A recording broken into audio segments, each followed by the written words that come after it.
Hi everyone. Okay, continuing off from last video. If you'll note, if you go to Get Changes, this is something I just did barely, which was you'll see a bunch of changes here. I would every single time we make changes, and your testing shows that it's successful, it builds and it runs. You should check that into source control.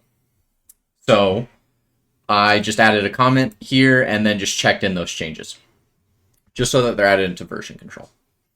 One thing that you will note that I did add was I added these div blocks here to make the nav link appear a little bit better. We'll work on the CSS and HTML, but you guys are free to, go in and play with this yourself and do your own custom things here. But that was the only change that I did off camera, and we have then committed that to source control. So right now you'll note that we are doing some things directly into master. So master is currently the only remote branch we have. What we want to do is let's create a new local branch, and we're going to call this one dev.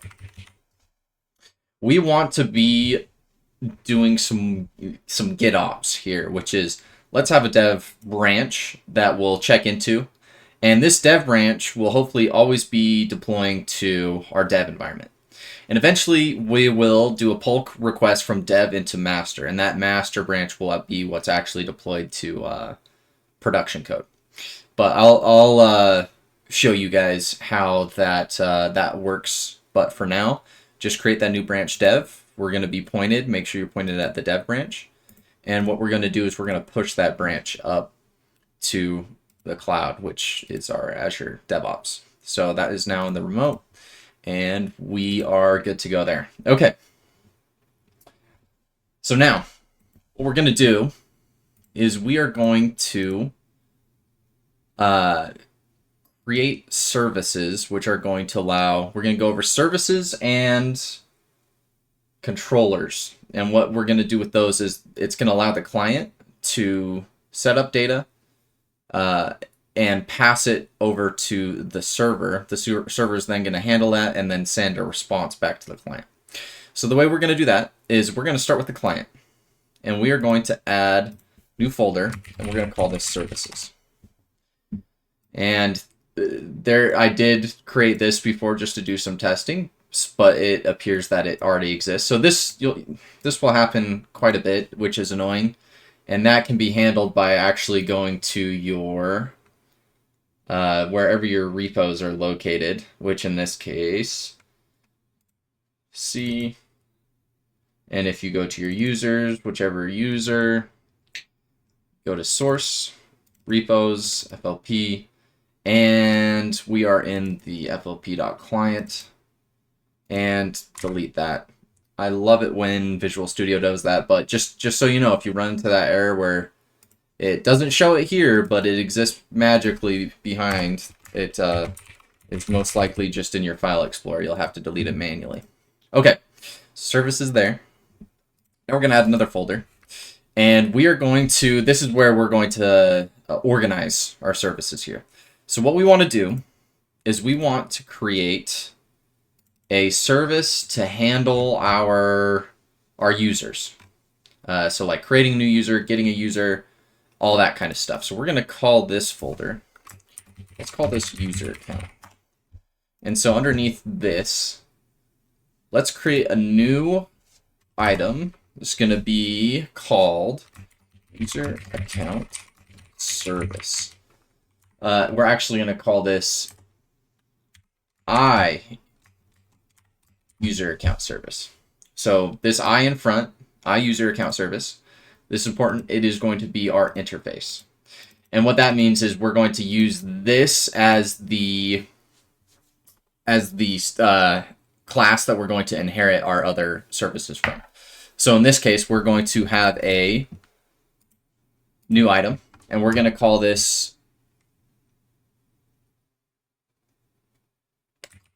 client user account service. So we're going to call this the client user account service.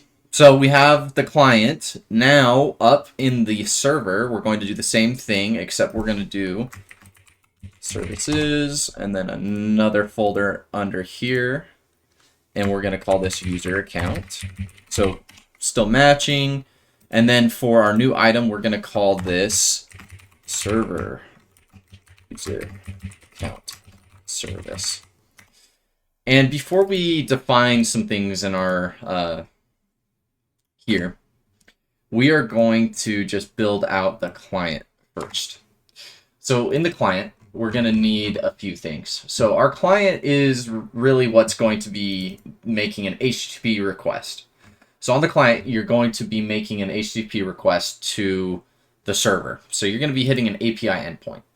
So what we're going to do is let's inject here. Let's say whenever you're going to use client user account service, we're going to pass it in an HTTP client. And what we're going to do too is we're actually going to pass in IJS runtime because we're going to be doing some actually not yet. That's foreshadowing though. So let's just leave that as is, and we're going to create a function, an asynchronous. We're going to say we want to pass back, we'll just do nothing for now, but we'll do register. We're going to call this register, and we're going to pass it the register model. And as you remember, we created the register user here. We're going to actually bring this over. Delete that. And we're going to bring this over into here and just throw this down here, because this is where we're going to be really worried about that register model, mostly just interacting with this. Hey, you're sending it to and from, and this is a good place to put it for now. We will then say, all right, so we're going to register this. We're going to have so we want to say, hey, we're going to host as JSON async, and we're going to pass that register model. We're going to be passing that to this endpoint, and this endpoint is going to be let's do API / under the user account, and we're going to say register here. Okay, and we're passing in the model. All right. So this is where we're going to get into some interoperability here with the client and the server, and this is where we need to just say, okay, when we click, let's say, the button on register user here, let's say that well, now this is breaking because we have to do this. We're going to have register model, and we're going to call that our register user. Register model. Okay. So now we're referencing that register model, and when there's a valid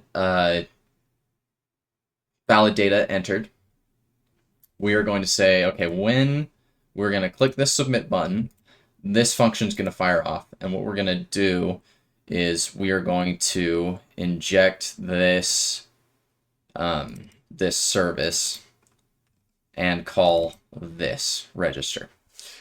So let us implement that real quick. So right now, we want to inject this interface. So to do that, we're going to take the return type and function name, and we're going to throw that in here. And this will make more sense as we get into the server side as well. So now we want to add some inheritance here, where it's going to say, okay, here is where you're going to be referencing. This is inheriting from this interface, so it should have this function. This function needs to be defined. Then we can build this out and have like more client-specific things here, but just know that the interface, we're going to be utilizing that because we're going to just be injecting this easily everywhere we need it. So now we're going to do an @inject, and we're going to do user account service. So we're going to inject that service, and we're going to have to reference that there. We're just going to call this user account service. Okay, so we're going to do user account service dot register, and this is very bare bones. We don't have any real. Actually, let's call this the same thing. Let's call this register. No, let's call it register user. I like that. Okay, so we're going to call this the same thing. However, this is an awaitable. So we're going to do await. We want to, as soon as they click that button, we're going to await this call to return. It's an empty task, but it's going to wait for this return type. And as you see, we have an error, and that's because we have not said that this is an asynchronous method.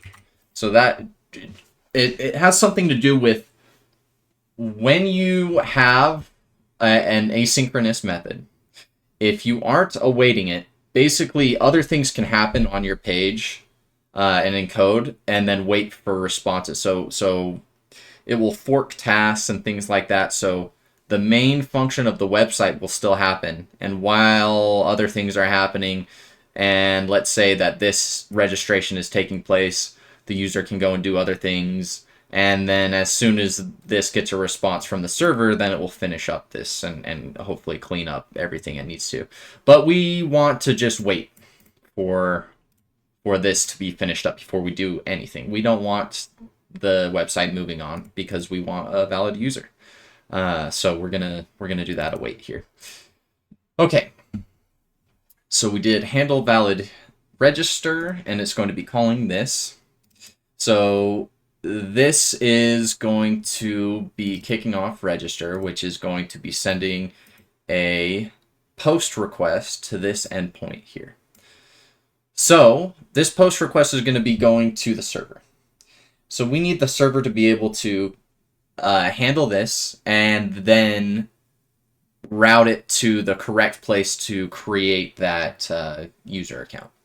So what we need to do on the server side now is we're going to add a new folder. We're going to call this controllers. And what the controllers are going to do, we're going to add a new item. And we'll just call this, we'll just do the user account controller. We're going to do the user account controller. And we are going to do a few things. So this is going to inherit from controller base. And we need to include some things using m.mbc. And at the top here, let's remove some of these curly braces. So we're going to say that this is a route controller, and that the route here is going to be handling, so any requests that are going into the server that start with API and are referencing the controller name, which is going to be user account, they're going to be here. They're going to be going here. And we're going to have a HTTP post to handle an action. And to handle that action, we are going to reference public async. We're going to have a task returning an action result. And we're going to call this register. We're going to be taking from services. And this is where we're referencing that iUser account service. And that iUser account service is going to be taking in, because it's a post request,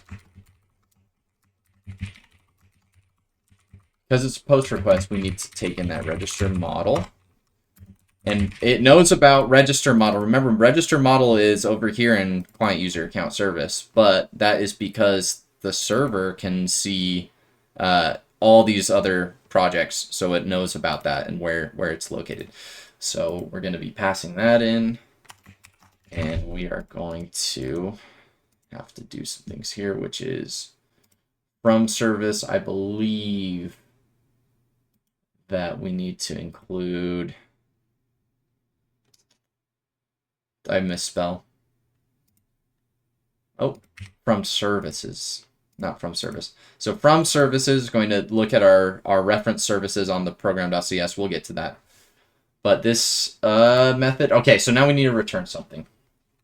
And what we're going to return, we're going to say, okay, we need to do some things first to make sure that this is going to happen. So we're going to say we have a result that we are going to get from the user account service that we're referencing up here. And we're going to call that .register. And we're still going to pass in that model. So if you remember, this is the same thing that you can find in this template here. We have register and we're passing the model. On the client side, this is actually just referencing, we're just going to do an HTTP request to this API endpoint. Up here in the controller, this is where that API endpoint is going to hit and call register here. And in the services, though, in the server user account service, we're going to inherit from that iUser account service. And then if we can right click, it's mad because we are not implementing the interface. So we're going to implement that. It's just going to do that. It's going to add the required functions that we need to properly implement the interface. And we are going to start here. Okay. So now you can kind of see why we had this interface here, because we want the same kind of functionality, right? So we're calling this function on the client, and the client is going to be calling this API endpoint. On the server, though, the server is going to be doing things that handle the data, if you remember. And we want to be doing things with unit of work. So if you remember, we want to be doing things with unit of work. And we're going to be calling this actually units of work. So we're going to say, hey, we're going to inject the unit of work here. So we want to be using the unit of work on the server end. We want to be using HTTP requests on the client end. So now, to properly implement this, let's go to make sure that the server is going to have everything that it needs to create this. Okay. So what we're going to do is we need to now use the unit of work to introduce this new register model. So we're going to do some checks though. So at the beginning, we're going to say, all right, model, what did you give me? You gave me a password. If that is not equal to the check that we did, dot confirm password, that's not equal, we are going to do return, and we're going to call this, we're going to actually create something new, I think, which is going to be a status message. For now, let's just say we're going to return a 0 or a -1, which is a failure. So let's say that we're going to return, well, actually, let me pause there. Okay, so we're actually going to backtrack just a little bit. So we want to, if you see here in the controller, right, we want to be able to return actually a result of some kind. We actually kind of want to return a status of, let's say you entered the wrong, you entered something wrong. Let's say your confirmed passwords don't match or something like that. So what we're going to do is we're going to go to the client user account service, and we're actually going to say, hey, when you hit register, we are going to return something called status, a status. And we are going to actually implement that in shared. So we have these models here. We're going to add a model, and we're going to call this status. What that is we're going to have gotta make sure this is public, and we're going to call this public string. We're gonna have a code and a message.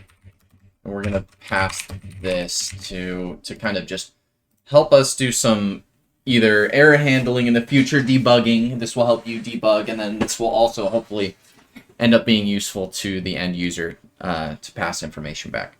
So let's go to the client user account. So let's say we're doing this. We're going to be using, no, not that. This is our own thing.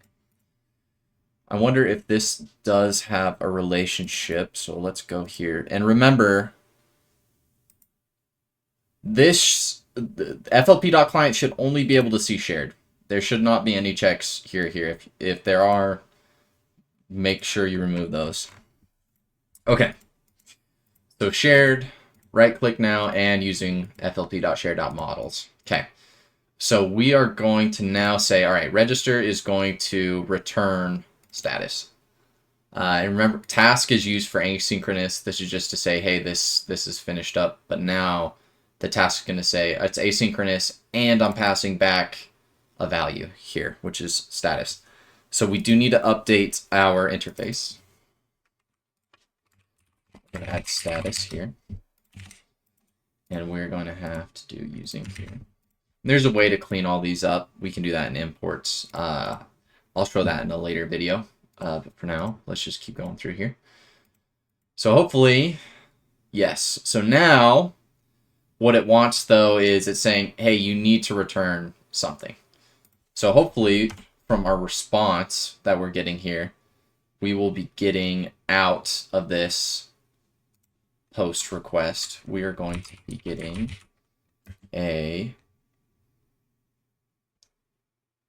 we have a response, which is from this HTTP request, but we need to get the response dot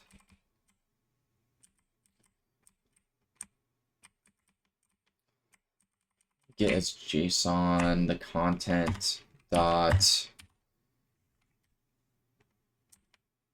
read as stream. Read from JSON asynchronous, and we are going to get status from that content, I believe. Let's see. And because, remember, it's saying, okay, cannot implicitly convert from task.task to that status. And you see how that there's those alligator brackets. I can't remember what they're called, but that is just saying, hey, it's a task we need to add away here. And then it is going to get mad at you because, hey, it could be a null. So just we can eventually go back here and add some try catches just to catch some invalid data going through. But for now, I'm going to leave that as that. So we're saying, okay, this response hopefully should include in the content, there should be this model being passed. So we're calling this method, we're passing in the model as a post request to this, to the server, API/user_account/register. That is going to the server, it's going to hit this controller, and this needs to pass. Remember, iAction result, and this is going to be the status. Cool. Okay. So can't be used with type arguments. Let me just make sure that I'm doing this correctly.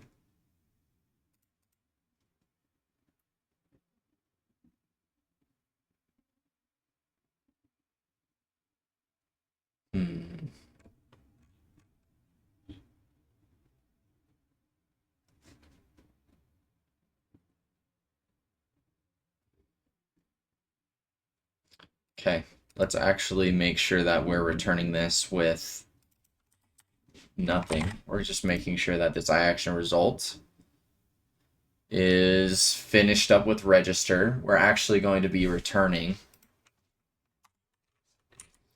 We're going to say, okay, the result from this should be a status, right? So if result dot code, and we're going to say codes are going to be using, we're going to be using HTTP codes. So in this case, if it's a 200, it's okay. So we're going to be doing a return okay.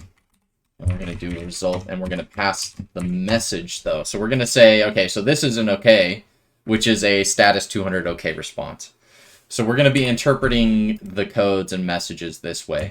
And we're going to say else. We want to choose, let's say, all right, so if it didn't return with the 200, we're going to send a bad request back to the client. We're going to say that result.message, and we're going to hopefully pass whatever we've seen inside this service here. So again, going back from the client sends this here. It's going to await this HTTP request. It's going to hit this controller. The controller is going to say, okay, you need to go to the user account service, but for the server. And the server here is going to need to make sure it's returning a status. So if model.password is not equal to, okay, and this is where we need to get into utilizing some of the AspNetCore Identity stuff. So in this case, we're going to use something other than just the unit of work. We're actually not going to use unit of work in this one. We're going to be using sign in manager, and we're going to be passing the application user here. Application user. We're going to call this is our sign in manager. And the sign in manager, I'll be providing some documentation for this, but this is going to be handling creating your user, and I believe also making sure that the application is authenticating the user correctly. Okay, let's do some sign-in manager and also the user manager. So the sign-in manager is handling the authentication, and the user manager is handling the creation of new users. So in this case, we're registering, so let's use user manager for that. So let us, under register, so if it's wrong, so let's say your password doesn't match the confirmed password, we're going to say, all right, we're going to return a new status, and we're going to say, okay, this is a bad request, so it's code 400, and the message is going to be passwords do not match. So we're going to make sure that the server is telling the client that, so we want to pass that back in. Shared, so again, we need to return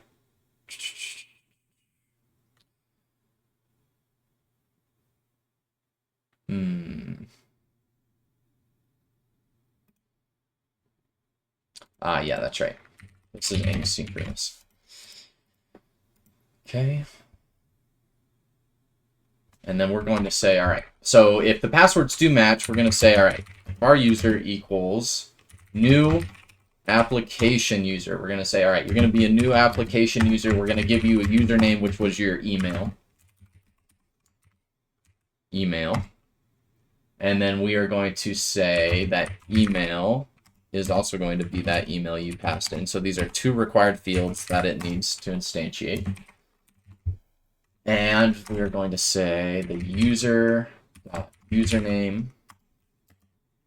We're going to just take that first a little bit. We're going to say, all right, so your username is going to be everything up to from the beginning of this string that you passed in to the index of the @ symbol. So that's the just your beginning of your email up to @ whatever. And we're going to say for our result, we want to get a result from saying, hey, user manager, create us this user that we're going to pass in with this model.password. And as you remember, this is going to be handling some of the hashing for the password. We never want to store plain text passwords ever. So the user manager is going to be able to handle all this for us, so we don't have to worry about hashing our own passwords and things like that. That's why we want to use User Manager. We'll get into Sign-in Manager probably in the next episode or next few episodes when we go over authentication. But for now, we got to have users to authenticate. All right. So User Manager is going to create that user for us. And we are going to say if, let's say our result didn't succeed. We don't know why it failed. So for each var error in result.errors, we want to get all these errors out. And let's say our message, no. We're going to say we're going to create var s equal to new status. So we're going to say s.message. We're going to just have it append plus equals error dot description. And we're going to also do the return character as well. So we're going to say for each error in that list, we're going to have it just append all these messages to it. And then we are going to, then out of this for each, we're going to say, now let's return that status, but we got to set that code on the status. So s.code. Let's make the code a 400 as well. So that's an error code. This is a bad request error code. Return. Oop. Sorry. Got ahead of myself there with that. And then we're going to return s. We're going to return s. And let's actually clean this up. Let's say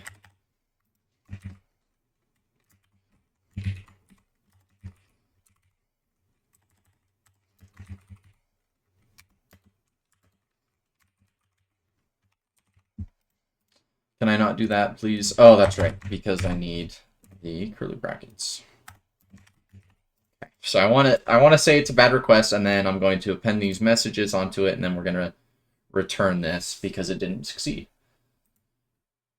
However, if it did succeed, so this is only happening if it doesn't succeed. If it does succeed, we're going to return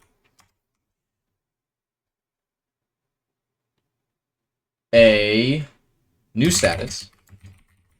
And this is going to be our happy status. So this is going to be a code 200. And this is going to be, our message is going to be registration successful. So we're going to pass that back.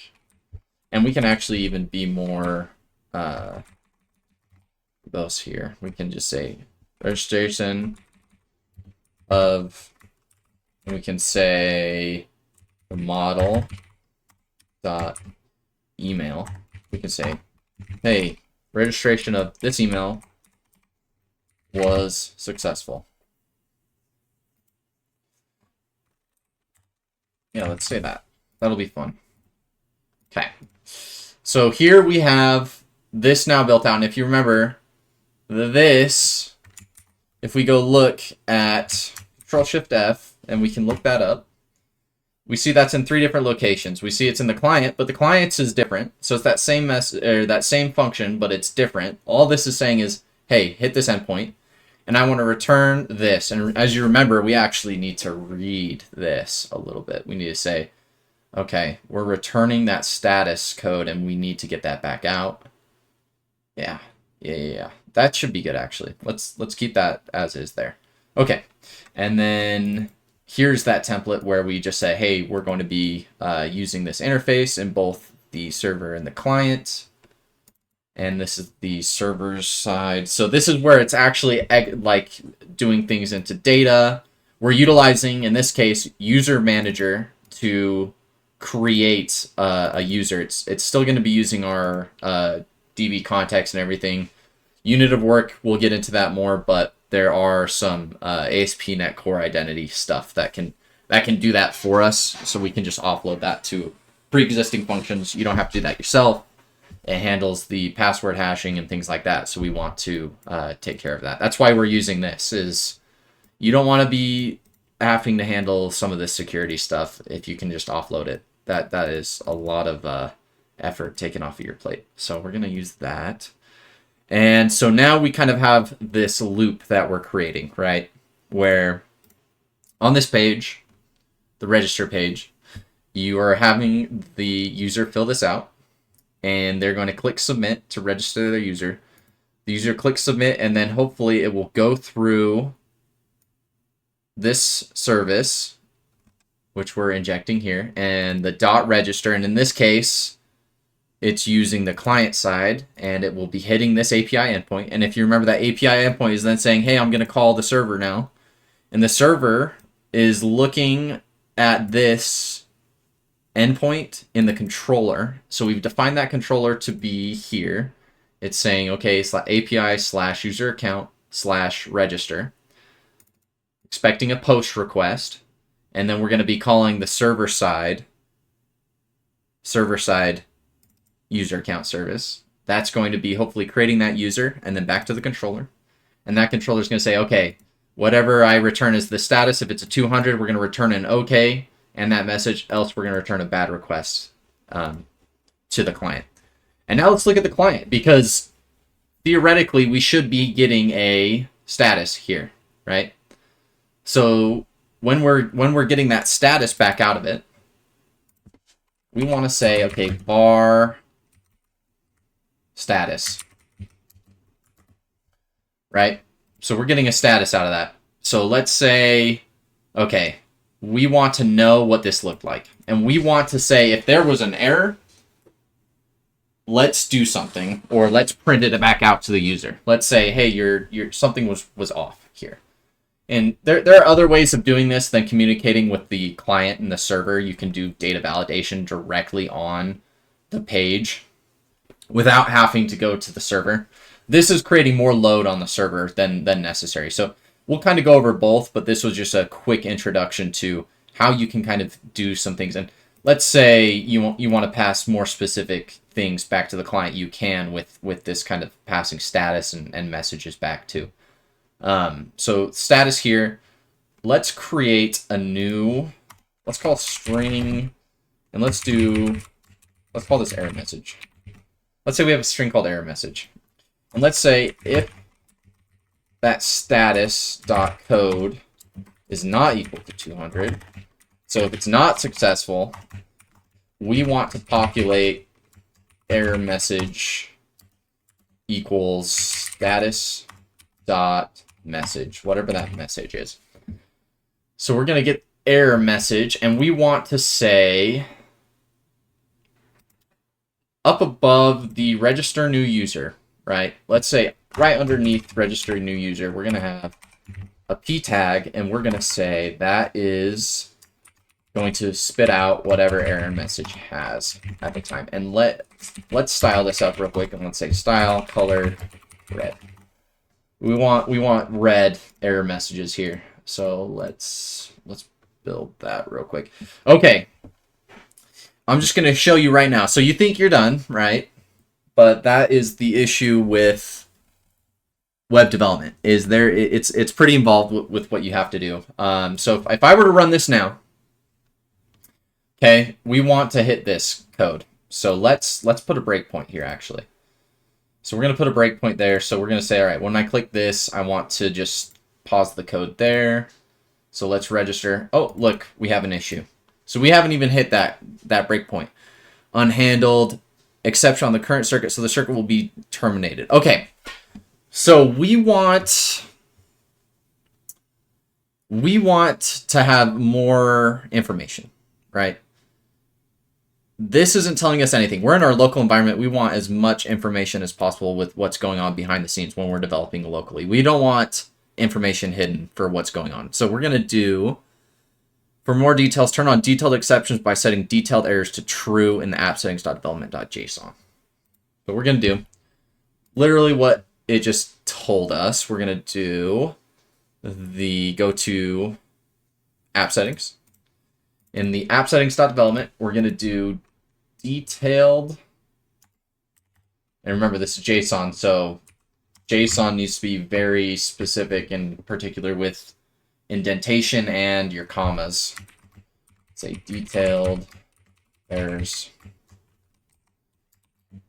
And we're going to say true. I'm wondering if that was supposed to be uppercase T.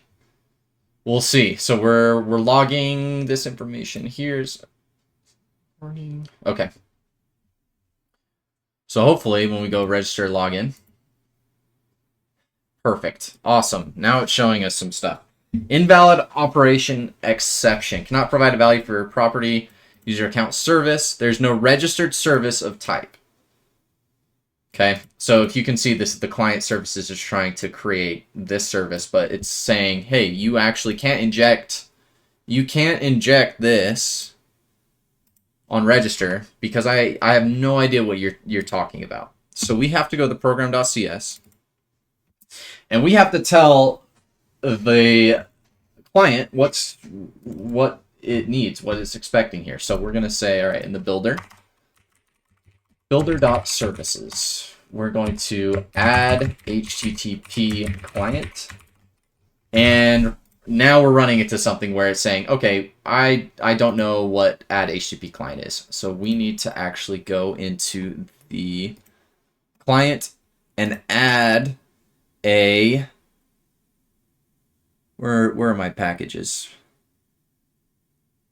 I don't like doing it from here. Oh, no, it's right there. Manage NuGet packages. So this is managing it specifically for this project. So let's go here. We're going to browse, and if I can remember, hopefully the actual service name, it's like extensions, I believe. Yes, right here. Perfect. It knows exactly what I need. Okay, so we're going to install that.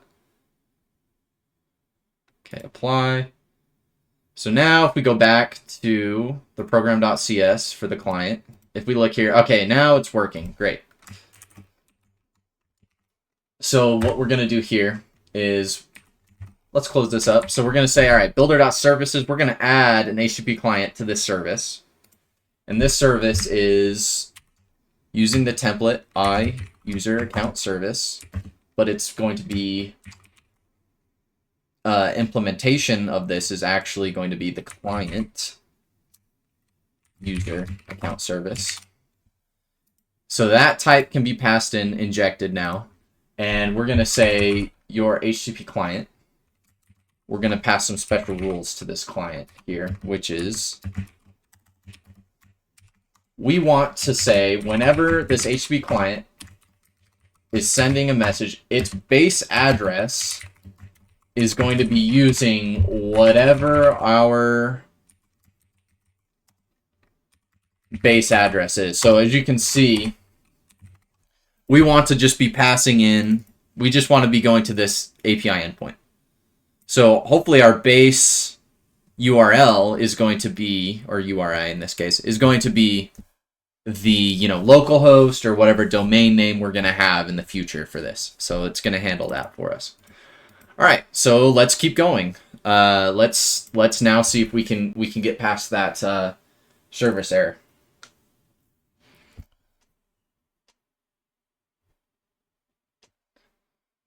Okay. Wait for it to load. All right, there's another error. Now what do we have? Cannot provide a value for property user account service on type. There's no registered service of type. Client user account service. But we added that.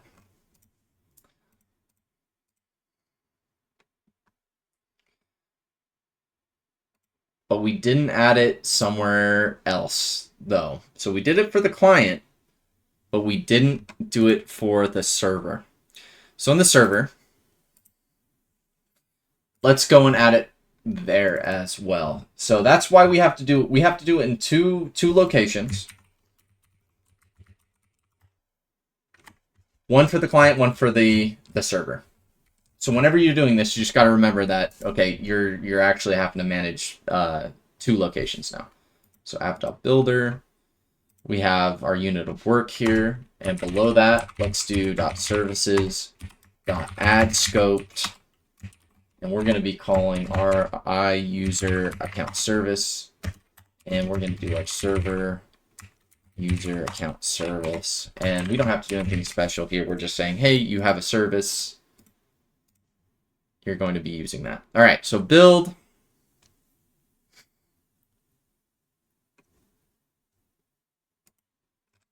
And let's run this. Some service not able to be constructed.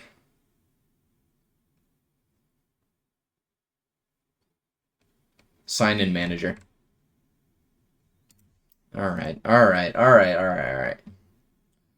Forget I ever said anything about this sign-in manager on the server. We don't want that.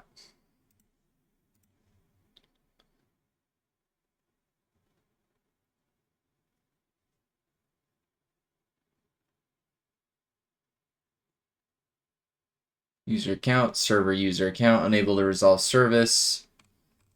I think I'm missing some kind of information for the user account and the service. All right, let me pause here and I'll get back to you. Okay. I believe it's because we need to add identity core here. So builder.services.add identity core. And this will help get our access to sign-in manager and user manager. So I jumped the gun on deleting the user manager.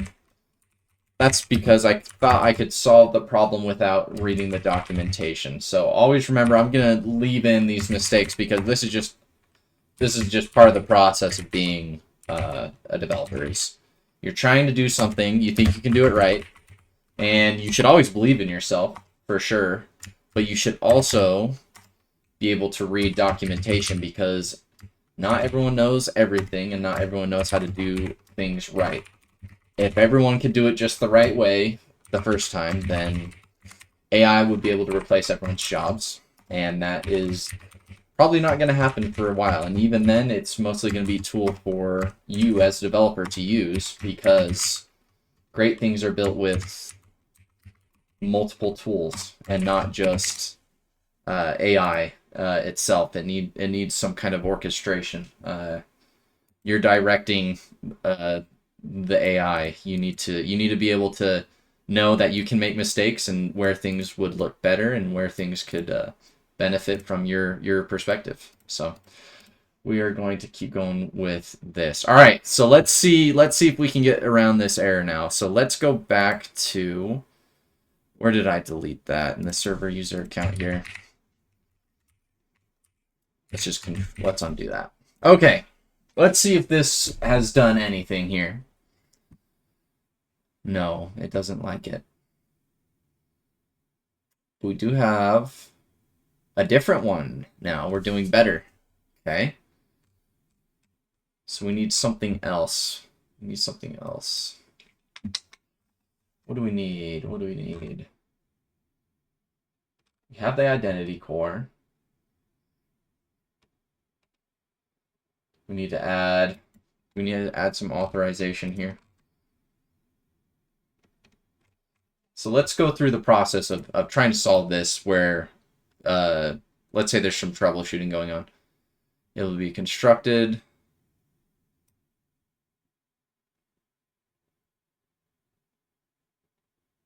For type while attempting to activate. So what I do, Control C, open the good old web browser and look that up. No, I don't know about this so far.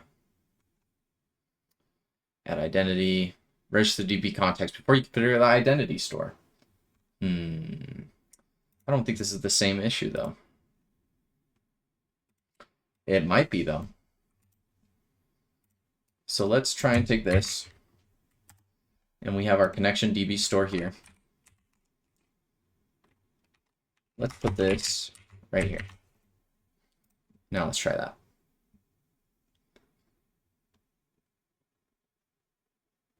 Nope, that wasn't it.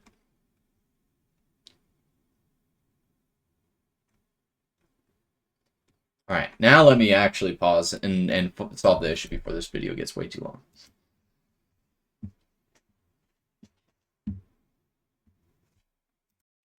Okay, I believe I found the cause of our problems. So we need to add some of this authentication stuff. I kind of wanted to stay away from that until we needed to do, some login things and other things like that. But I believe the registration needs it as well. So we're going to use builder.services.addAuthentication, add authentication, options, options.default authentication scheme, JWT bearer defaults. And this is where we need to include this version of JWT bearer. So this is Microsoft.AspNetCore.Authentication.jwt bearer. And I believe we are on .NET 8, so we need to make sure.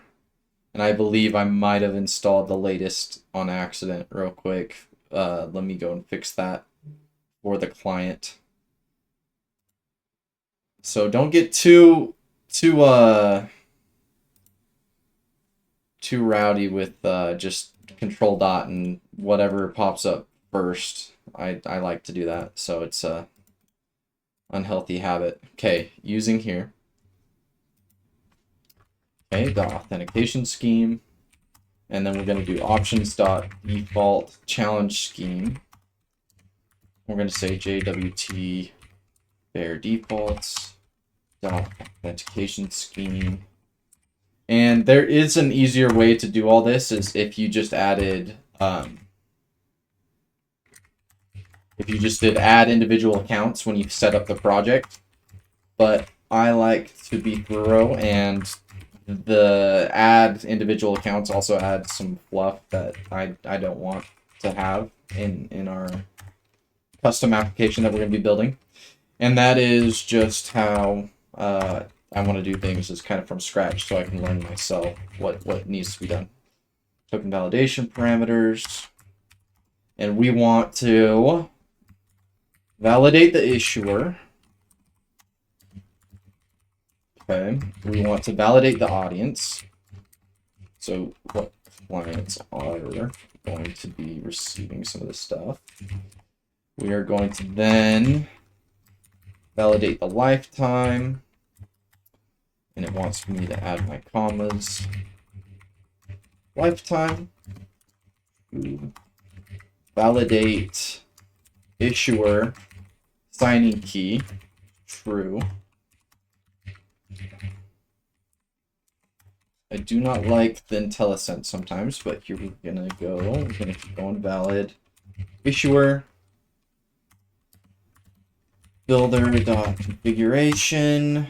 We're going to say, hey, I want to have you look at this. We're going to have JW2 issuer. So this configuration is saying I'm going to be providing this in the app settings here. I'm gonna tell it what the app issuer is going to look like. I'm going to tell it what the valid audience is going to look like.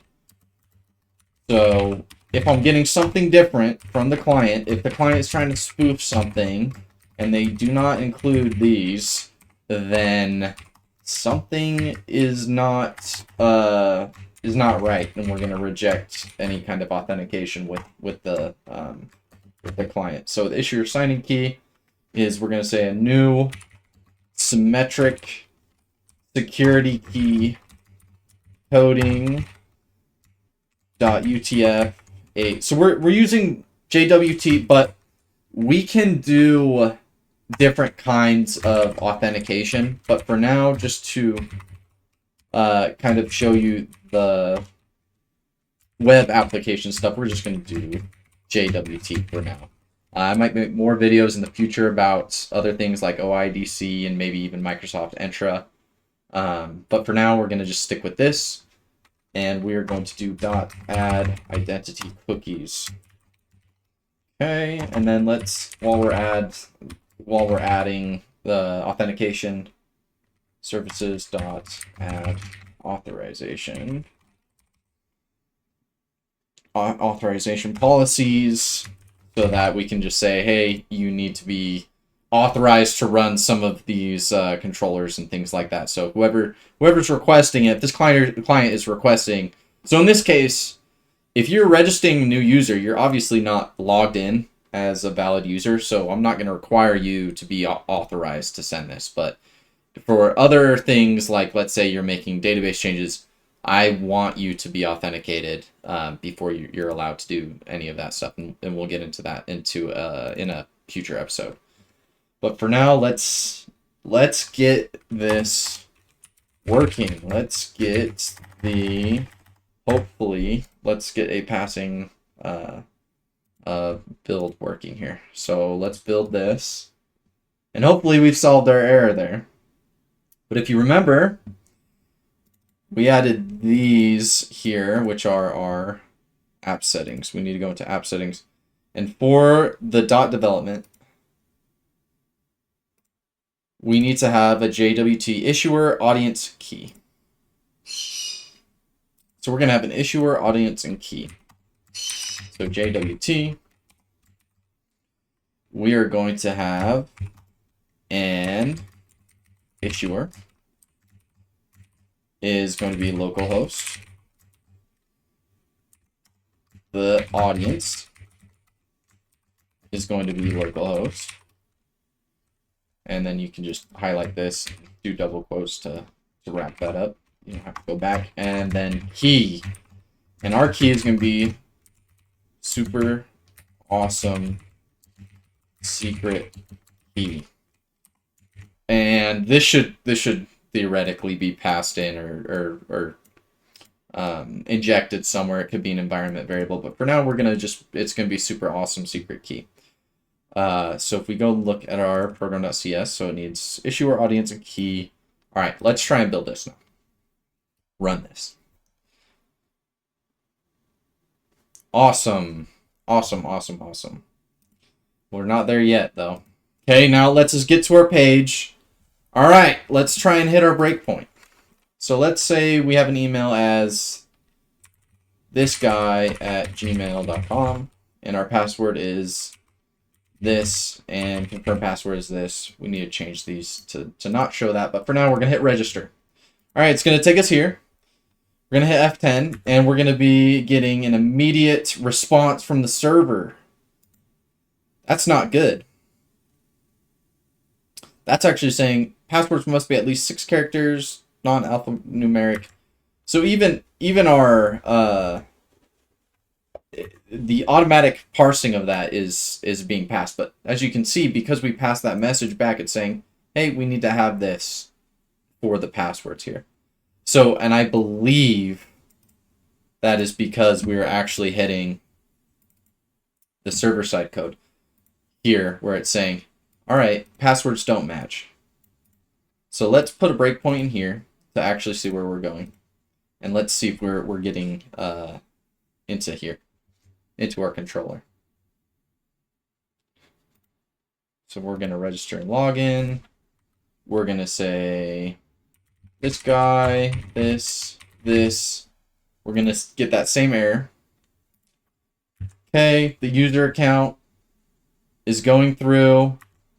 We're going to await our response, and there's an error. Why are we getting an error? We're getting an error because it does not contain any JSON tokens. We need to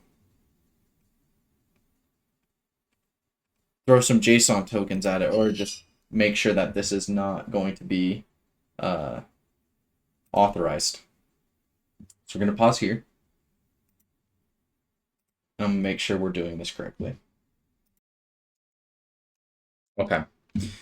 We might be getting faked out a little bit by some of this stuff, so we need to go and look at possibly making sure that we are actually setting up controllers. I don't think we're even saying, hey, we have controllers to look at. Right above our right below add authorization, we're going to say builder.services.add controllers. Okay. All right. We're going to add controllers. I want you to be able to get here. So we have breakpoints in our service, to our controller, to our service. Okay.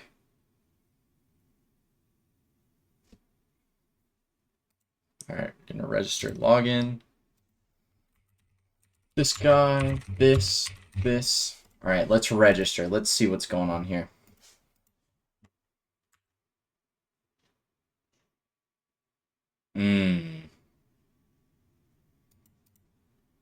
Our response is null, so it's blank. So it isn't. We're not being faked out. Okay, I found two things that were the issue. So the big one was the app.map controllers. So we're telling the builder services to add controllers, but now we need to tell the app to map the controllers and then run. There are two big things when you're building this web application. We're saying the builder is a web application.create build. This is a console app, and at the very back end, it is just a console application. So builder equals web application.create builder, and then once the builder has all these things added to it, then it's gonna say builder.build, and we're gonna actually have the app then have some things added to it. Say look for this and map the controllers and run. So if we look at that, before we look at that, if you look at the register, we're expecting a status back from this, right? So if we go look at the client user account, we're saying, hey, send an HTTP request, and we're expecting, when we're reading from the JSON, we're expecting a status. So from the controller, it should be returning not the message, but the whole thing here. So we should be returning the whole status the way we want. We're building this application, which is custom status messages that we're going to be passing between the server and the client. So let's go and try that again. Let's try and get that error message, but hopefully actually get what we're looking for, which is this guy. And we're just going to say add gmail.com. We're going to say this 80 exclamation point. This 80 exclamation point. And we're going to register. I don't have breakpoints being hit. So we have failure. We don't have anything going on. We have something which seems that nothing is really being hit. So let's add these breakpoints that I just removed. So let's add these breakpoints to where we are getting into the client, the controller, and that server service. And let's try this again. I also think there's a Blazor specific issue we're running into. Okay, user account. So we are getting into the controller, yay! And we're getting into the server code. Awesome. Okay, result did not succeed. They're going to send us an error back, and it looks like it's just one. And hopefully it's going to print out that result, and it should give us that error code. Must have at least one uppercase. Awesome. Okay. So we're going to try that again. This time with a capital T, and we'll register. Okay, we're getting into the controller, we're getting into the server code. Must have at least one uppercase. Oh, we hit the breakpoint. It succeeded. Awesome. We hit our breakpoint. So you'll see this flashing when you did hit the breakpoint. Okay, goes through code, return okay with that status. Awesome. Okay, so what we want to do now, though, is we're going to end this episode here. This video has gone on for plenty long with some things, but we're getting closer to having authenticated users. So that whole loop has finished, hopefully successfully. Again, I'm not going over the full, hey, you got to check to see what if somebody doesn't include a password, if it's blank and they try and send it to the server. So we're going to go over validation and things like that in the next couple of videos. But for now, let's go and look to see if this actually worked in the data. So we want to see if that data got entered. So if we go look at the tables, we want to look at our AspNet users. So if we view data, look at this. We have the username, the normalized username. We have that email.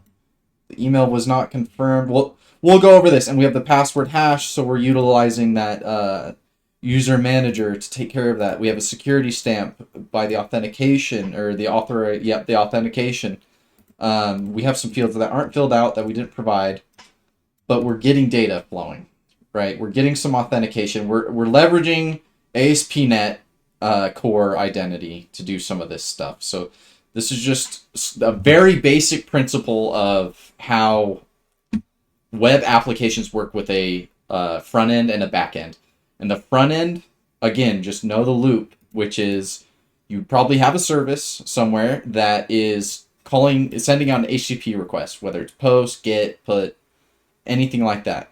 That is being sent somewhere. It could be you're building a web app like this, where you have it the server and the client in the same solution, or you have a completely different. Let's say you have like another app. Let's say you're servicing another application, // and then you have like you're going to this guy, and then /API. You know what I mean? Or this guy.com / So again, like this is where you're really going to be leveraging, hey, I'm sending a request here and I'm expecting a response. So you could take the server out and just be building the front end. You just have to know that we're trying to just demonstrate the whole stack here.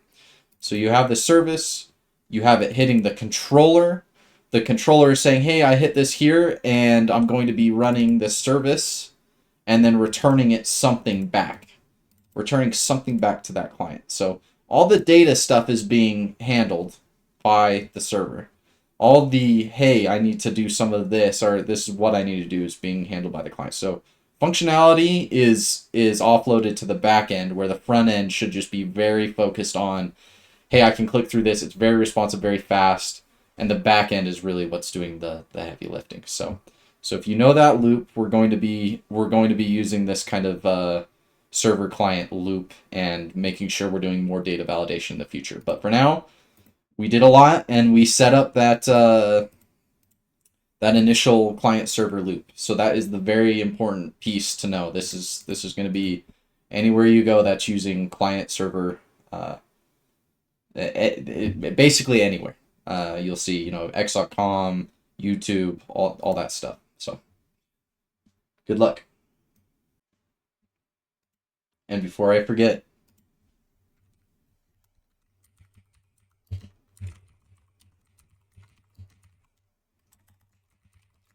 user service.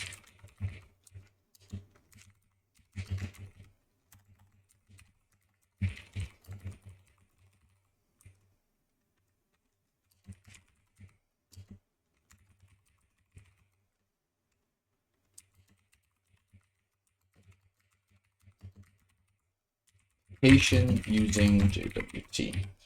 Okay. All right. Just make sure you have that committed to your source control, and we will see you in the next one.